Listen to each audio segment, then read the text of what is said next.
Hello sa inyo guys. So, magandang araw sa inyo and happy Monday. So, yun. Bali may re-release tayong video regarding sa bagong feature ni ito. So, edit na medyo limot kayo sa screen recording na ginawa ko kanina. So, yun. Open natin siya sa gallery. Sorry, sa kabila. So, dito tayo sa kabilang gallery. Ay, doon nga pala doon sa ah ano pala yun, doon pala yun sa ating Dynamic Island, sorry, dito. Ayan, so dito yun sa ating Dynamic Island. So yung in-screen record ko kanina, which is ito. Ayan, yung Dynamic Island natin kanina.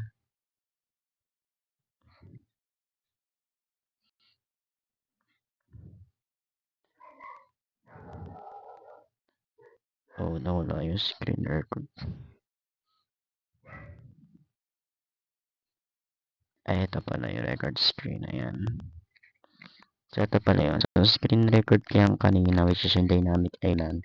Yung charging kanina. Ayan, no, pinatay ko siya. Tapos, ito yun, ganyan siya mag-charge kung ginamit nyo yung in-launcher, ay yung i-launcher, sorry.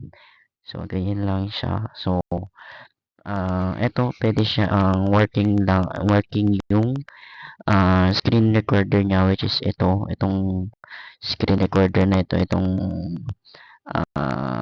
recorder ng iPhone.